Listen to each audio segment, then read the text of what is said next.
ভাই কেমন আছেন? জি ইনশাআল্লাহ ভালো আছি। ভাই এটা কি ভুট্টা চাষ করছেন? ভুট্টা এটা ব্র্যাক সিডের যুবরাজ।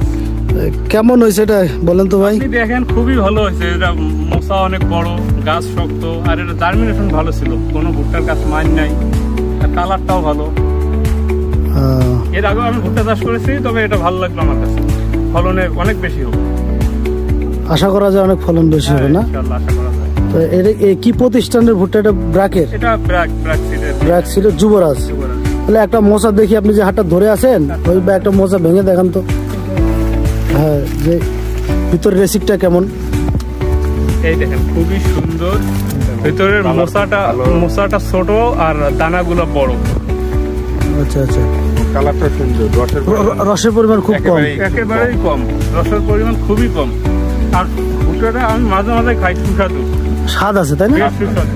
এটা আগামীতে তো চাহিদা বাড়বে ইনশাআল্লাহ, বাড়বে না খুবই বাড়বে, যদি মান ভালো থাকে, এরকম যদি থাকে। জায়েদ ভাই একটু ভুট্টাটা সম্বন্ধে যদি বলতেন, আমাদের ব্র্যাকের যুবরাজ ভুট্টাটা। আমি এইবারে প্রথম ব্র্যাকের যুবরাজ বিক্রি করছি। মানে বিশেষ করে অন্যান্য জাতের জার্মিনেশন খুব খারাপ হয়, অনেক সময় ভালো গজায় না, আবার গজানোর পরে গাছ ছোট বড় থাকে। এটা জার্মিনেশনও খুব ভালো ছিল, আর গাছ সব একসাথেই মোটামুটি বড় হয়েছে। মানে সবার কাছ থেকে ফিডব্যাক খুব ভালো পাওয়া গেছে। আশা করি সামনে বছর চাহিদা হবে। মার্কেটে চাহিদা। ধন্যবাদ জায়েদ ভাই।